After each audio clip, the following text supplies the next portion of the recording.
Querida Alba, tem até às 8. Se precisar de um pouquinho mais, não há problema, fique à vontade. Agora a voz é toda sua, a tela. Boa noite a todos e a todas. Que o Mestre Jesus possa nos abençoar, nos intuir, que os benfeitores aí do Grupo Espírita, deixa eu pegar a cola aqui, Casa do Caminho, Imaruípe, Vitória, Espírito Santo, que os benfeitores desta casa possam nos intuir, junto àqueles benfeitores aqui do Grupo Espírita Allan Kardec, ao qual pertenço, aqui em Guarapari, Espírito Santo. A gente dá esses detalhes, que hoje é dia 11 de outubro, para que no futuro, quando alguém acessar essa plataforma, possa, quem sabe, ouvir o que a gente tem a dizer sobre o Espiritismo, uma doutrina consoladora. Nós vamos começar a nossa conversa, Graciela, com Cecília Meirelles. A doutrina espírita, por isso esse título, o Espiritismo, uma doutrina consoladora, nós escolhemos esse tema por motivos óbvios. O Espiritismo, ele abre o nosso campo de visão, amplia a nossa percepção de mundo. Não mais aquele mundo do século, da primeira metade do século XIX, mas o mundo da segunda metade do século XIX. O mundo que se abre numa percepção diferenciada até então. O Espiritismo matou a morte do espírito. Nós sobrevivemos depois que o nosso corpo já não aguenta mais sobreviver nesse planeta. Então, isso trouxe um diferencial, porque ninguém morre. Nós estamos aqui nessa viagem, vamos voltar para a nossa casa, né? Da onde a gente veio. Isso é muito consolador. E aí, para entender por que é consolador, né? A gente trouxe Cecília Meirelles, que traz assim para a gente essa conversa, né? Perdão, esse poema. Renova-te, renasce em ti mesmo, multiplica os teus olhos para verem mais, multiplica os teus braços para semeares tudo, destrói os olhos que tiverem visto, crie outros para as visões novas. Então, observe como Cecília Meirelles, poetisa, modernista, né, na primeira metade do século XX, primeira metade do século XX e um pedaço da segunda metade do século XX, ela vai trazer para nós um olhar bem bacana, bem diferente, né? Convocando-nos para que nós possamos renovar o olhar, multiplicar os olhos, multiplicar os braços para semear tudo. Destruir os olhos que tiverem visto. Porque até então a gente viu sempre da mesma coisa, né? Um Deus que castiga, a morte do corpo físico, a morte do espírito. Então, a gente veio vendo, ouvindo, sendo ensinado dessa mesma forma, né? E aí, em 1857, é como se a Cecília Meirelles pudesse dizer isso para nós. Destrói os olhos que tiverem visto. Crie outros, e foi isso que Kardec fez. Criou outros olhos para outras visões. Trouxe um Jesus diferenciado daquele Jesus da época, né? Tanto é que o Espiritismo é a revivescência do cristianismo. Quer dizer, é reavivar, mostrar novamente, né? Um Jesus amoroso, um pai amoroso, um pai justo, né? Um Jesus com um olhar revolucionário, atitudes e comportamentos revolucionários, né? Um homem que veio falar aos nossos corações, veio falar ao espírito imortal. Então, em 1857, com a vinda do Livro dos Espíritos, nós temos um olhar diferenciado de Jesus, que a gente vai falar um pouco mais à frente. Mas a gente inicia com Cecília Meirelles, trazendo essa poesia para nós.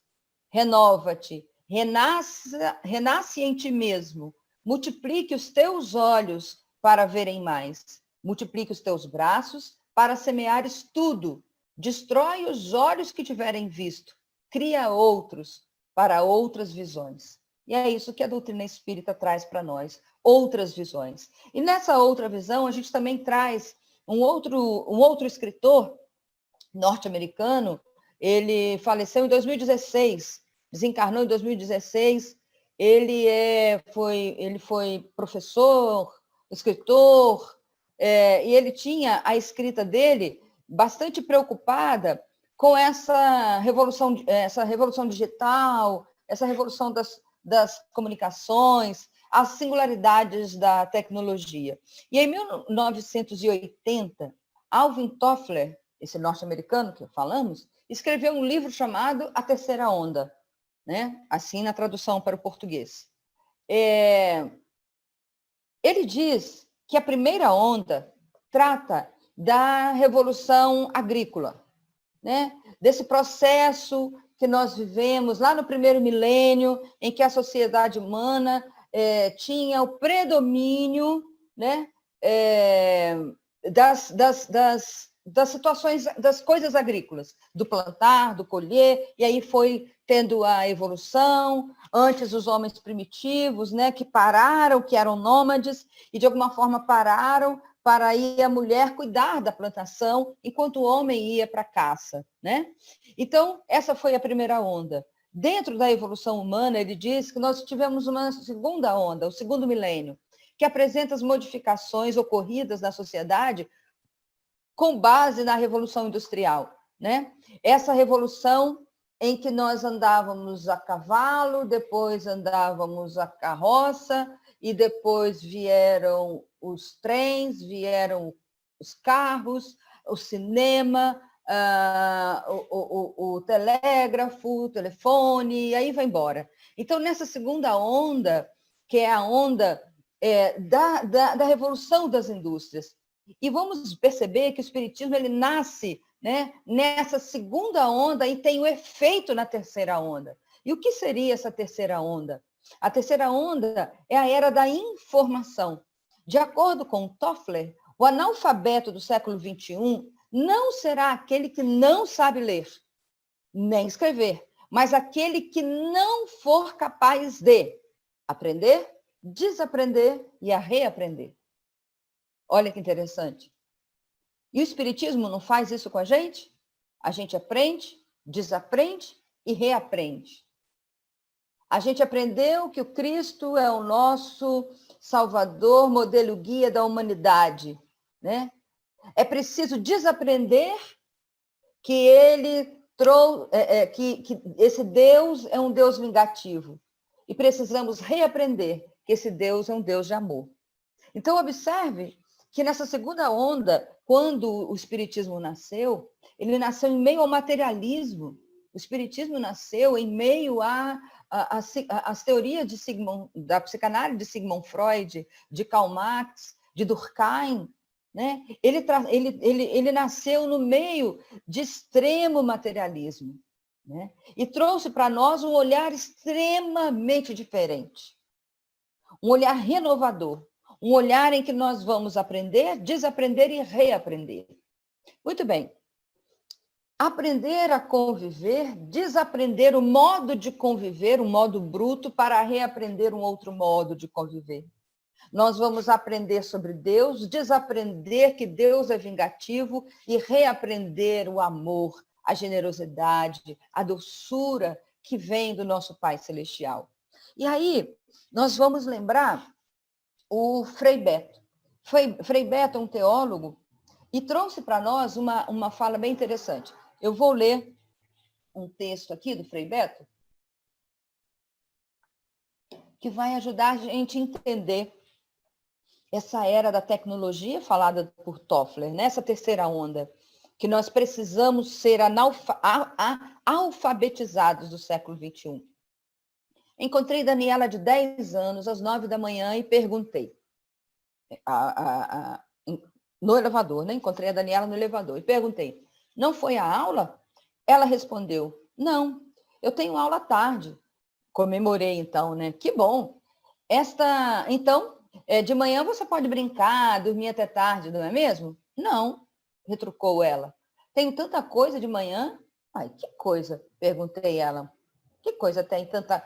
Que tanta coisa tem uma menina de 10 anos de manhã antes de ir para a aula? Ah, eu tenho aulas de inglês, de balé, de pintura, de piscina, e começou a elencar seu programa de garota robotizada. Fiquei pensando, que pena. Daniela não disse tem uma aula de meditação. Estamos construindo super-homens e super-mulheres, totalmente equipados, mas emocionalmente infantilizados. Uma progressista levantou que uma cidade no interior de São Paulo, em 1960, tinham 6 livrarias e uma academia de ginástica. Hoje, 2010, que foi quando foi escrito esse texto, tem 60 academias e 3 livrarias. Não tenho nada contra malhar o corpo, mas me preocupo com a desproporção em relação à malhação do espírito. Acho ótimo. Vamos morrer todos esbeltos. Interessante, né? É um toque de ironia que ele dá ao final, que é o que o Toffler fala para a gente. Quer dizer, nós estamos sendo engolidos por essas linguagens tecnológicas, estamos sendo engolidos pelas redes sociais, estamos sendo engolidos por essa era digital, pela mesmice, pela robotização, por adultos infantilizados nas redes sociais, crianças vestidas de adultos. Como é isso? O Toffler fala que a gente precisa aprender, desaprender, reaprender. Nós não temos aula de meditação, as nossas crianças estão robotizadas. Na evangelização, elas podem faltar evangelização, mas não podem faltar aula de natação, de tênis, de judô, né? Porque, afinal de contas, eu estou pagando. Ah, mãe, mas eu estou com preguiça, que geralmente a aula de evangelização é sábado, domingo. Ah, não, meu filho, você pode faltar. Mas a aula de evangelização, as academias da vida, não, você não vai faltar porque eu estou pagando. Você precisa ir para a aula de natação, eu estou pagando para você ir. Mas nós negligenciamos a religião, a religiosidade, nós negligenciamos um olhar diferenciado dos nossos filhos para com Deus. É isso que o Frei Beto fala para nós, né? E a gente fugiu do assunto, Graciela? Não fugimos do assunto. É que a doutrina espírita vem resgatar esse pensamento que nos eleva ao nosso Mestre Jesus. A sociedade não para pensar. O espiritismo faz com que a gente pense. Estamos robotizados. O espiritismo nos traz uma humanidade nas relações.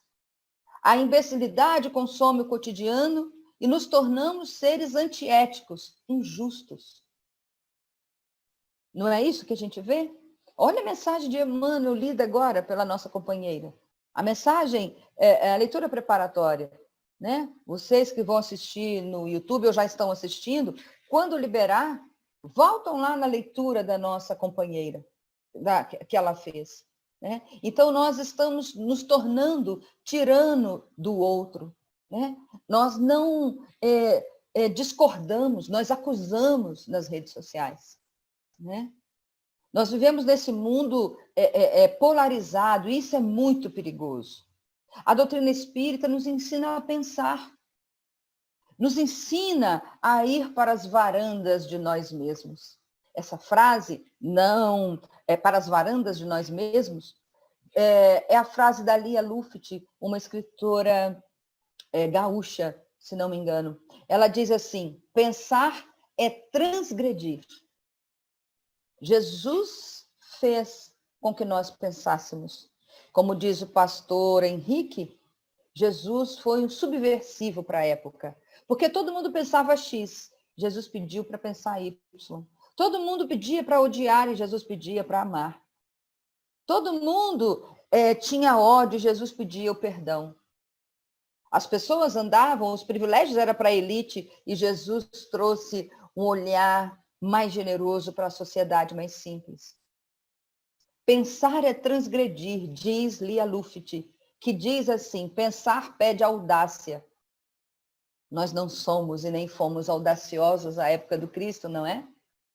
Nós escolhemos Barrabás, nós tivemos agora o Auto de Fé de Barcelona, agora comemorado, né, pensado agora, essa semana, se não me engano, ontem, dia 10, o Auto de Fé de Barcelona, em que queimaram livros, porque pensar pede audácia. E nós não somos audaciosos, porque nós temos dificuldade e preguiça de pensar. Pois refletir é transgredir a ordem do superficial, que nos pressiona tanto. Somos demasiadamente frívolos, diz Lia Luft. Quando o primeiro dever seria, de vez em quando, parar e analisar quem a gente é, o que fazemos com a nossa vida, o tempo, os amores. E com as obrigações também, é claro, pois não temos sempre 5 anos de idade, quando a prioridade absoluta é dormir abraçado no ursinho de pelúcia. E prosseguir no sono, o sonho no final dessa idade que ainda é vida, né? Uma criança de 5 anos. Mas não. Pensar é transgredir. E o Espiritismo fez com que nós respondeu a essas perguntas milenares. Quem eu sou? Para onde eu vou? O que eu estou fazendo aqui? Como a Lia Luft aqui falou no texto dela, pensar é transgredir. Quem nós somos? O que a gente está fazendo aqui? O que nós estamos fazendo de nossa vida? Como nós estamos administrando o nosso tempo? Como estão os nossos amores? Nessa pandemia, qual foi o meu comportamento?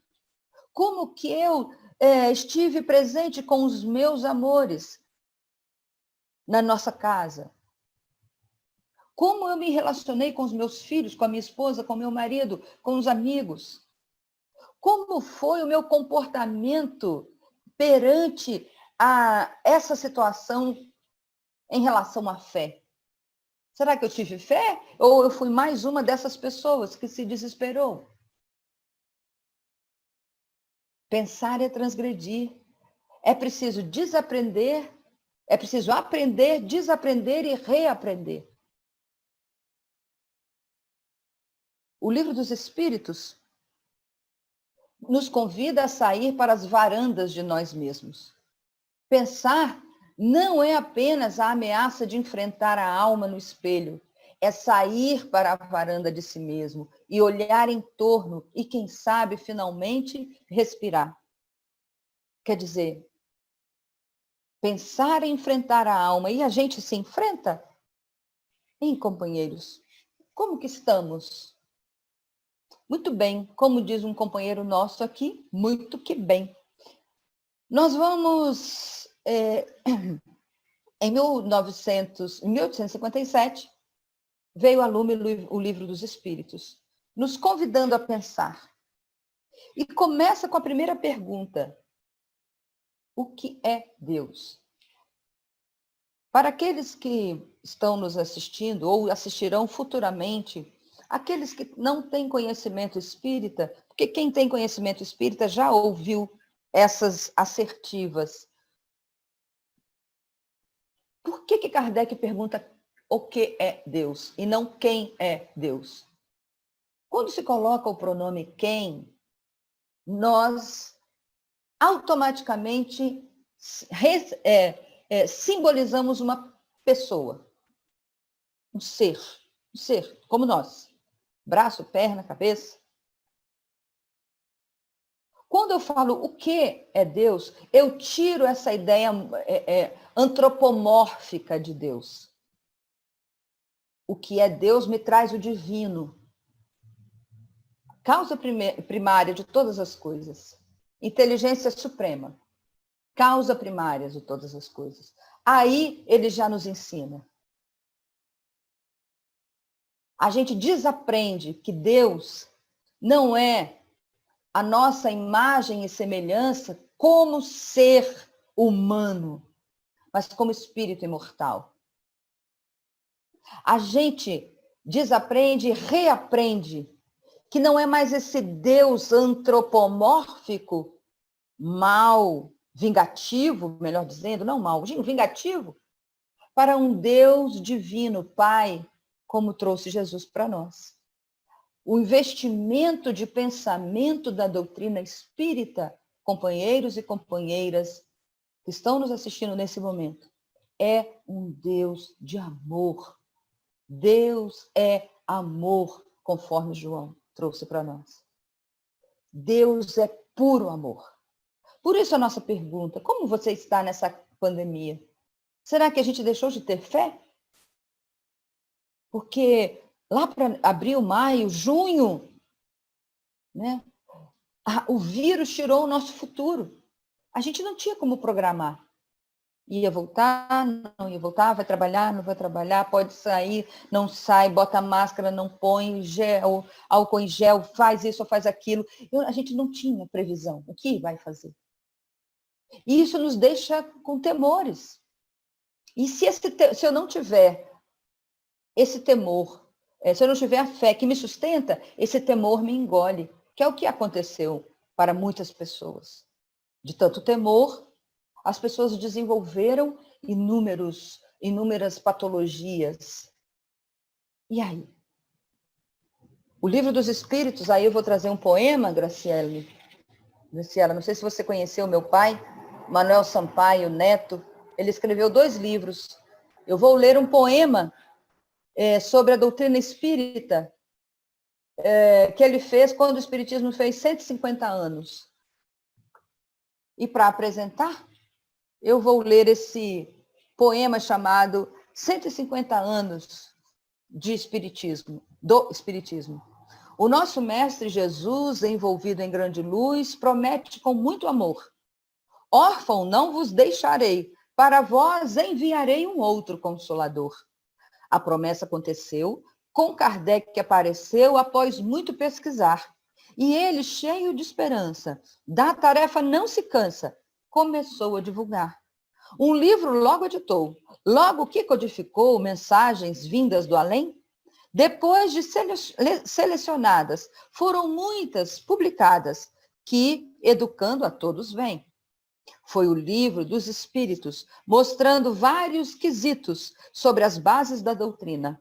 Fala da ação e reação, fala da reencarnação, da lei de ação e reação, e que a todos ilumina.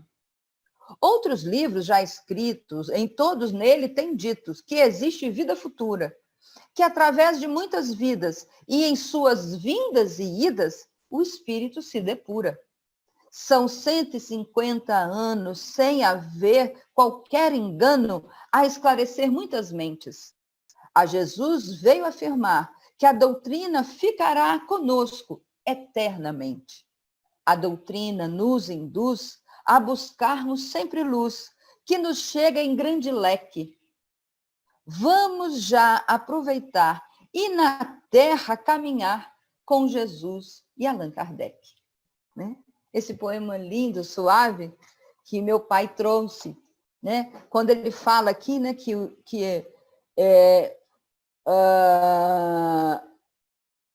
o Livro dos Espíritos, mostrando vários quesitos sobre as bases da doutrina, fala da reencarnação, da lei de ação e reação, e que a todos ilumina. Então, realmente, o Espiritismo destruiu os olhos que já tinham vistos, né? Esse livro é o resultado de um trabalho coletivo e conjugado entre o céu e a terra. O nosso Allan Kardec tem o nome é um pseudônimo, né, de um escritor pedagogo chamado Hippolyte Léon Denis Rivaio. Se a gente for a uma das bibliotecas de Paris, nós vamos encontrar livros do professor Rivaio, né? Mas ele tirou o nome Allan Kardec, ele tirou o nome de professor Rivaio para trazer esse nome Allan Kardec, que foi uma de suas encarnações nas Gálias antigas, como um druida. Ele vai trazer esse nome para tirar a obra do homem, porque a obra era dos espíritos e não do professor Denisard. A falange do Consolador se constituía de espíritos reveladores, sob a orientação do Espírito da Verdade e dos pioneiros encarnados com Allan Kardec à frente. Então, nós vamos ver que, à época, vieram espíritos que ajudaram, Gabriel Delane, o grande Leon Denis, né, que foi considerado apóstolo do Espiritismo. Esses espíritos vieram juntos para dar suporte ao nosso querido professor Denisard, o nosso querido Allan Kardec. Toda essa equipe foi organizada pelo Espírito Verdade. E na primeira edição, em 1857, 18 de abril de 1857, nós vamos ver no prefácio inúmeros espíritos, como Estevão, como Paulo, como Santo Antônio, Santo Agostinho, Paulo, né, Sócrates, Platão, né, espíritos que ajudaram, que compuseram essa falange de espíritos que foram coordenados pelo Espírito Verdade, para trazer a lume esse novo olhar para o mundo, um novo conceito de vida, uma nova ideia, um cristianismo revivescente, diferente, novo, não com novas coisas, mas com um novo paradigma, um novo olhar. Muito bem. Somente um livro que era a espinha dorsal, que é a espinha dorsal da doutrina espírita, que sustenta todas as outras obras, as 4 obras que vieram depois de O Livro dos Espíritos. O Livro dos Espíritos é dividido em 4 partes, e a cada parte dela surgiu um livro, porque não dava para falar de tudo somente em um livro, como não deu. Tanto é que nasceu a Gênese em 1868, que foi a primeira parte das causas primeiras ou primárias. Depois, em 1861, o Livro dos Médiuns, que vai falar do mundo espírita ou mundo dos espíritos.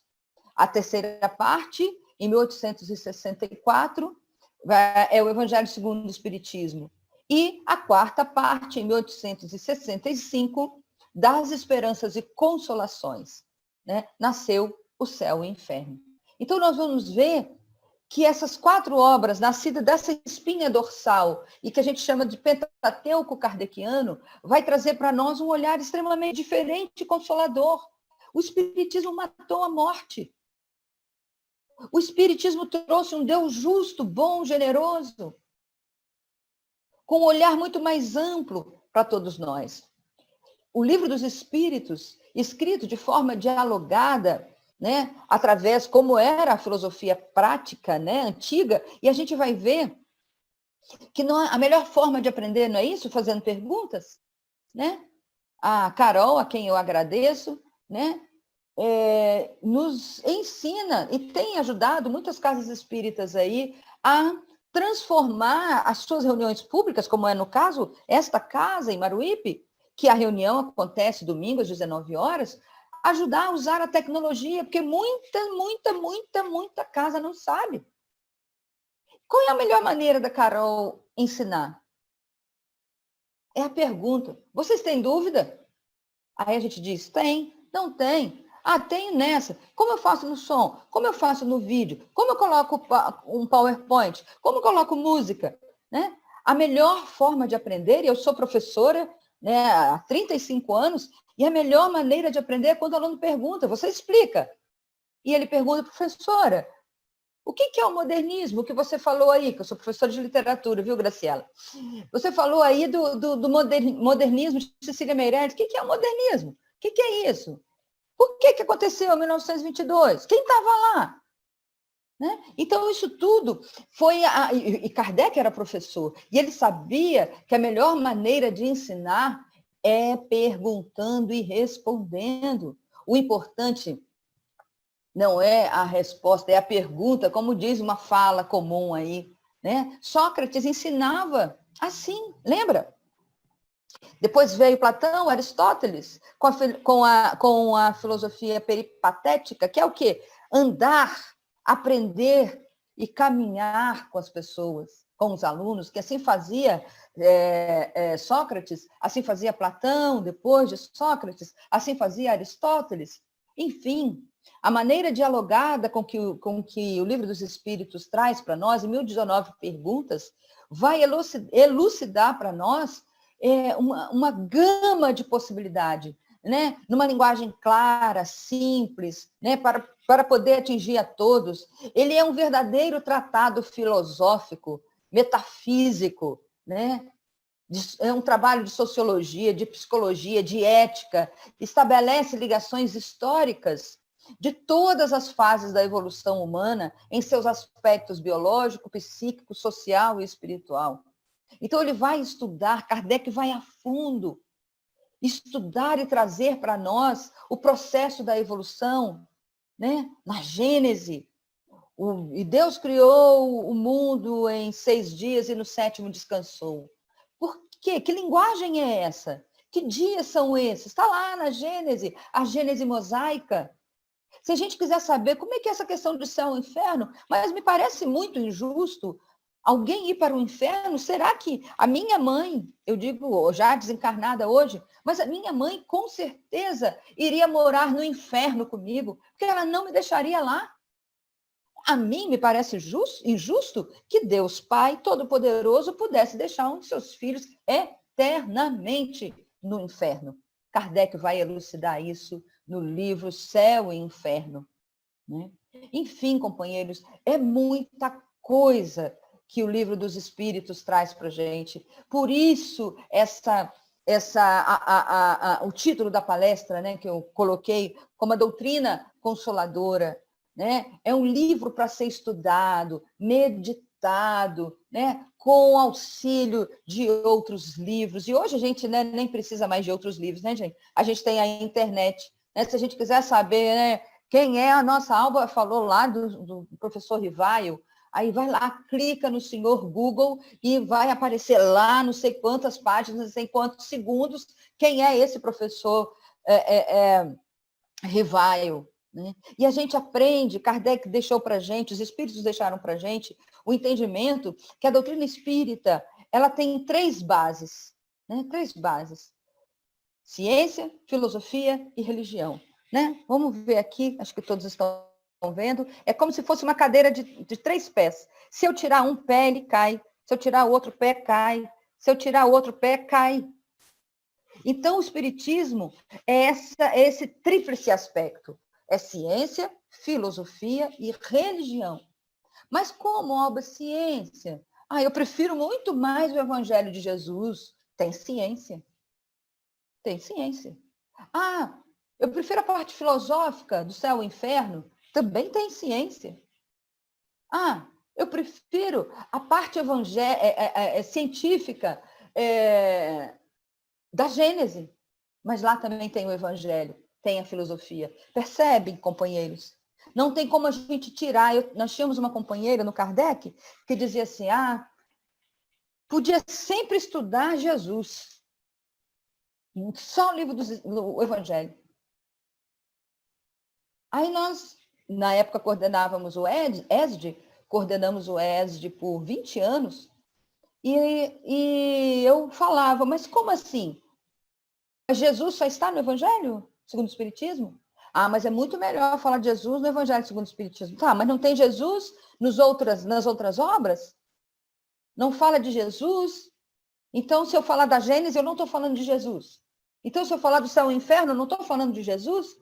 Percebem, companheiros? Então, nós precisamos entender. Olha lá, fala lá do Alvin Toffler. Eu preciso aprender, reaprender e desaprender e reaprender. Né? Entender que Jesus está em todas as obras kardecianas. Todas as obras kardecianas. Né? E qual é a contribuição do Espiritismo na Terra? Essa mensagem de André Luiz, são 20 contribuições. Nós vamos aqui pensar em 4 e conversar sobre essas 4, né? Falar um pouco, né, delas. Bom, integra você ao conhecimento da sua posição de criatura eterna e responsável diante da vida. Isso André Luiz diz para nós. nos integra ao conhecimento da nossa posição de criatura eterna e responsável diante da vida. E aí? Essa é a contribuição do Espiritismo para nós. E será que essa é a minha contribuição para o mundo? Será que essa é a minha contribuição para a minha família? Será que eu tenho conhecimento do meu posicionamento aqui na Terra? O meu posicionamento como pai, como filha, como mãe, como profissional, como espírita, como divulgadora, como professora? Qual é o meu papel? Integra a gente, o Espiritismo integra a esse conhecimento da nossa posição, sabendo que tudo que eu não fizer legal aqui, eu vou responder por isso. É a lei de ação e reação da física. E se eu não responder nessa existência, em outras eu tenho que dar conta. Então, é preciso que nós tenhamos noção do que nós estamos fazendo aqui. E o Espiritismo nos abre esse leque. O Espiritismo nos mostra que nós não estamos aqui a passeio. Nós viemos para uma missão. E lembra lá no Livro dos Espíritos, missão, como pergunta Kardec, os pais têm uma missão? Sim, porque a gente pensa que missionário é quem? Divaldo, Chico, Allan Kardec, que nesse mês de outubro faz aniversário, né, dia 3, fez aniversário. Missionário é Chico Francisco de Assis, que fez agora dia 4 de outubro? Não. Missionário é você, pai e mãe, que cuida de seus filhos. Missionário é você, filha, que cuida de seus pais, filha, filho. Né? Então, nós temos uma missão aqui na Terra. Qual é a minha missão? Qual é a minha diferença neste mundo? Que diferença eu faço, pessoal? Será que eu sou igual a todo mundo? No mundo diferente, eu sou igual? Eu preciso ser capaz de aprender, reaprender, desaprender. Porque todo mundo diz aí nas redes sociais, é isso mesmo, responde, vai lá, responde. Emmanuel fala isso na lição. Não das redes sociais, claro. Mas fala disso que a gente está fazendo na rede social. Está ofendendo o outro. Está machucando o outro. Outra contribuição do Espiritismo na Terra. Expõe o sentido real das lições do Cristo e de todos os outros mentores espirituais da humanidade nas diversas regiões do planeta. Olha só, companheiros, expõe o real sentido das lições do Cristo e de todos os outros mentores. Por isso que Jesus é o nosso Salvador? Mas a gente pensa assim, e o mundo não cristão? Então não tem Salvador? Percebe? Jesus é o nosso modelo e guia. Buda é o modelo e guia. Krishna é o modelo e guia. Né? Então, esses espíritos vieram para nos trazer a orientação, um caminho melhor. Francisco de Assis, né? Fez agora, né, aniversário, nosso Chiquinho, como eu coloquei no meu Instagram, Chiquinho de Assis. Dos santos católicos é o que eu tenho mais carinho. Olha a vida de São Francisco de Assis, ou simplesmente Francisco de Assis.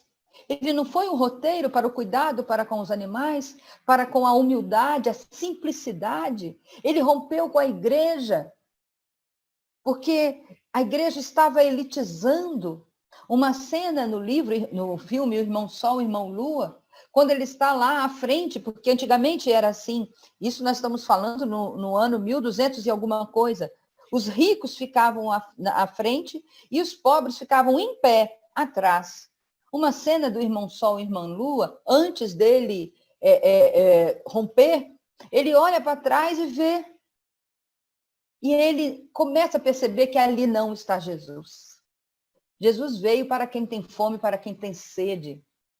E ele rompeu exatamente por isso, porque a igreja, à época, era aberta para a elite. A elite ficava sentada. E os pobres, do lado de fora ou perto da porta. Então, o Espiritismo expõe o sentido real das lições desses grandes homens, dos grandes mentores que reencarnaram. Obviamente, além de Jesus de Nazaré, que trouxe para nós um olhar libertador, né? Suprime-lhe as preocupações originárias do medo da morte, provando que ela não existe. Provando. Vai lá, 100 casos de reencarnação.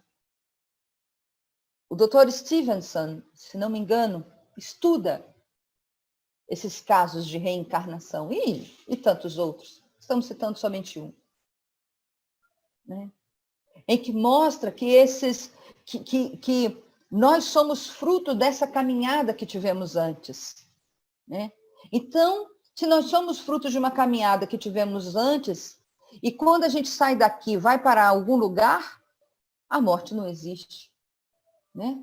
A morte, o medo da morte não é legítimo, porque ela vai nos levar para a nossa casa. Né? Nós não somos daqui. Isso tudo aqui, que é a minha casa, que esse corpo, vai ficar aqui. Quem vai embora? A alma, o espírito imortal que vai deixar esse corpo. Espero que mais para frente, entendeu? Um pouquinho mais para frente, tá? Graciela e Carol, mais para frente. Agora não, né? Deixa eu viver mais um pouquinho, né? Então, o medo da morte não existe. O medo da morte foi rompido com essa doutrina consoladora.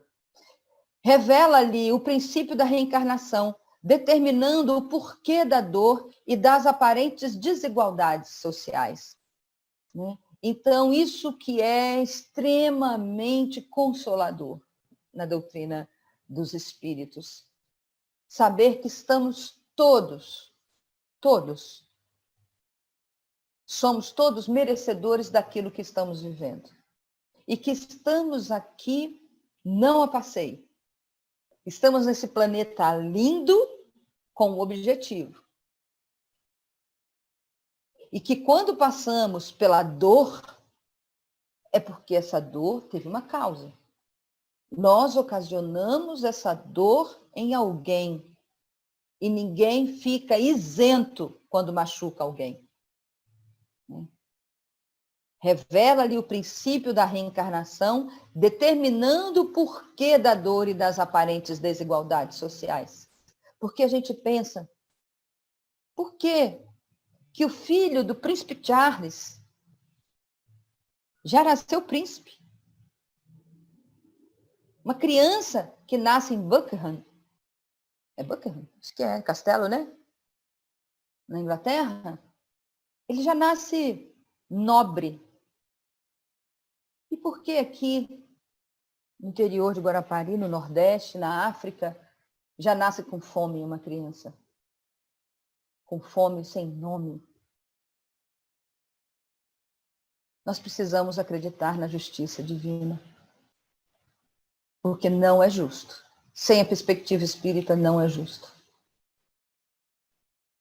Que uma criança na Inglaterra já nasce nobre. E aqui já nasce pobre. Sem perspectiva de vida, com fome. A doutrina espírita é essa doutrina consoladora, que vai mostrar para a gente que nós estamos no lugar certo, com a família certa, e que devemos passar com paciência e resignação pelas nossas agruras físicas, emocionais, e que tudo passa. E é preciso ter confiança nisso. É preciso que nós aprendamos a acreditar de que tudo isso, principalmente nesse período pandêmico, companheiros e companheiras, tudo passa. Tudo tem um motivo para acontecer. Se a gente não sabe, confiemos. Confiemos nesse Pai. Confiemos nesse Pai de amor, nesse homem nesse espírito abençoado que teve aqui na Terra, para trazer para nós a esperança, a caridade, um olhar generoso, de amor, de justiça, de perdão. A doutrina espírita é consoladora porque ela vai nos trazer, vai nos mostrar esse olhar generoso para com o tempo, para com a vida. E aí a gente encerra com um outro poema do meu pai, que eu vou pedir permissão para fazer a leitura. E é um poema, companheiros, deixa eu ver se eu acho aqui, saiu a marca, achei.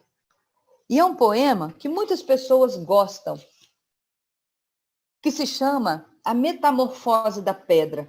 É uma história que ele narra em forma de trovas. E eu vou pedir a todos e a todas que prestem atenção nessa história que eu vou contar para encerrar a nossa conversa de hoje. Manuel Sampaio Neto, poeta cachoeirense, nasceu em Cachoeiro e viveu em Guarapari, desencarnou em 2017, aos 84 anos. Ele pegou a parte de Atos, capítulo 27, versículo 29, pedra esculpida por artifício e imaginação dos homens. Ele pegou essa frase e fez o seguinte poema. A seguinte história que eu vou contar para vocês. E de antemão, a gente já agradece a todos e todas pela presença e agradece a diretoria pelo convite carinhoso. Certo homem bem humilde, um templo foi visitar. Deparou-se com um busto que ficou a admirar. Que material é esse usado nessa escultura a expressar tanta beleza e a mostrar tanta doçura? O busto, como a ouvir ou a ler seu pensamento, passa então a relatar aquele acontecimento. O busto diz: eu era uma pedra feia e estava fora jogada, cascuda e caracachenta, que ficava envergonhada. Em um dia ensolarado, estava um forte calor, chega um homem cabeludo, parecia um escultor. Ele olhou-me com carinho, acho que gostou de mim. Eu estava muito suja, carregou-me mesmo assim. No seu carro me levou para um lugar bem bonito. Colocou-me numa mesa, me olhando meio esquisito. Sobre a mesa que estava, tinha muita ferramenta. Pega martelo e cinzel e em seguida experimenta. Ficou feliz com o achado, diz, numa risada gostosa, dizendo consigo mesmo, que pedra maravilhosa. Eu sempre me achei tão feia, jogada estava no chão, porém eu desconhecia a minha composição. Pela expressão do escultor, era pedra que queria, só não gostei e nem sei por que é que me feria. Cortava de todo jeito, deu pancadas a granel, trabalhando e me dando forma com martelo e cinzel. E, para minha surpresa, foram surgindo os detalhes. Transformava-me num busto pela riqueza dos talhes. O busto que ele fazia tinha feições delicadas. O nariz era perfeito e a face bem adornada. Os cabelos que a adornava caíam até os ombros. Aquela transformação causara-me grande assombro. A figura que esculpia de mim em cima da mesa era linda, pelos traços, nunca vi tanta beleza. A pedra feia que eu era transformou-se num instante em um ser que é tão divino, deveras contagiante. O busto ficou tão lindo, parecia envolto em luz.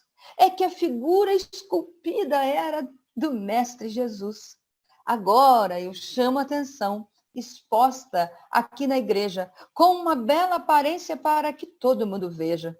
Quando lembro que era feia e em nova forma me visto, fiquei feliz sendo o busto do nosso Senhor Jesus Cristo. E depois de transformada em belo trabalho de arte, agradeço ao Pai querido que se encontra em toda parte. É assim.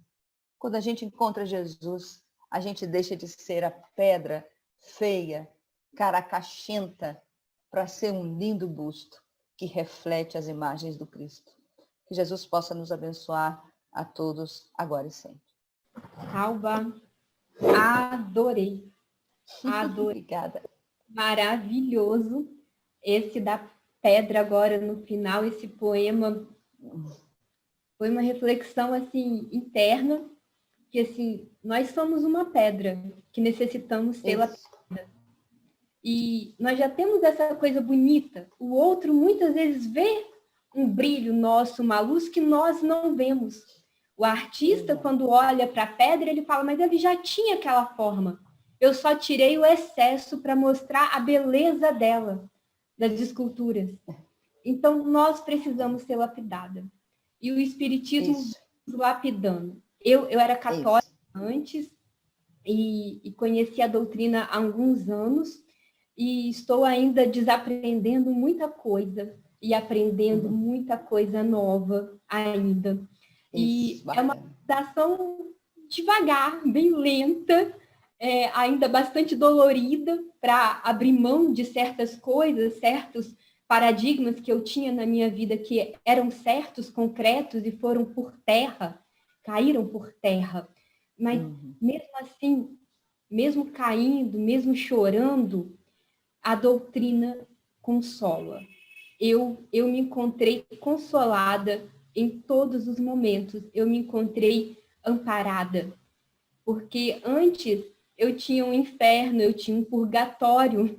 Eu poderia nunca alcançar o céu, eu nunca seria um ser de luz, um anjo. Eu seria sempre um mísero ser humano que iria morrer e poderia cair no inferno, no purgatório, dificilmente no céu. E a doutrina veio realmente me tirar desses grilhões, veio me tirar dessa prisão que eu me encontrava. E eu agradeço muitíssimo por ela, pelo Allan Kardec ter aceitado essa missão de vir nos esclarecer, abrir um pouco mais os nossos olhos. Porque, assim, eu via Jesus pequenininho, assim, era um exemplo a seguir, mas imagine, eu seguir aquele exemplo, aquele grande homem, trabalhar junto com ele na seara. Não, isso não me pertence, eu não sou digna, eu não tenho coragem nem de entrar numa galeria de arte, passar perto de alguns monumentos que, para mim, são históricos, enormes, uma grandiosidade. Imagine seguir Jesus. Eu me acho tão pequena, tão invalidada, né? Como é que eu posso ir até ele? E a doutrina veio me ensinar justamente isso, que eu posso ir até ele. Ele já nos espera o tempo inteiro, ele nunca nos deixou, nunca nos abandonou. E isso é um conforto muito grande. Saber que mesmo os erros, todas as coisas que eu ainda não sei, que eu erro constantemente, que eu choro constantemente, ele compreende, ele me entende e me espera de braços abertos. Então, foi maravilhoso. A sua palestra me trouxe várias questões. Você foi falando e eu fui assim, nós podemos sempre um pouco a mais. Com certeza. Você pode contribuir para o mundo. Eu fui até tal ponto, mas você só pode ir até aí? Você não pode um pouco a mais? Eu posso ir um pouco a mais. Então, são certos questionamentos que foi levantando. A sua palestra foi nos trazendo. Que bom. Muito obrigada. Eu que agradeço. Certo. Alguém mais quer fazer algum comentário? Quer fazer alguma pergunta? É o momento. Fale, por favor. Quero parabenizar a brilhante exposição feita pela nossa querida expositora. Parabéns. Obrigada. Foi linda, Obrigada. maravilhosa. Realmente fez com que a gente viajasse no tempo. Isso Gratidão. é lindo. Da paz, Alba. Você foi longe, nos levou a viajar bastante aí. Uma noite feliz para você. Obrigado pela sua presença e pelas suas palavras aí. Obrigada, querido. Bom te ver. Obrigada. Tchau. Meus amigos, boa semana, muito boa noite. Até. Durmam bem. Boa noite. Boa noite, abraços, até amanhã, se Deus quiser. Boa noite, Boa pessoal. noite, boa noite.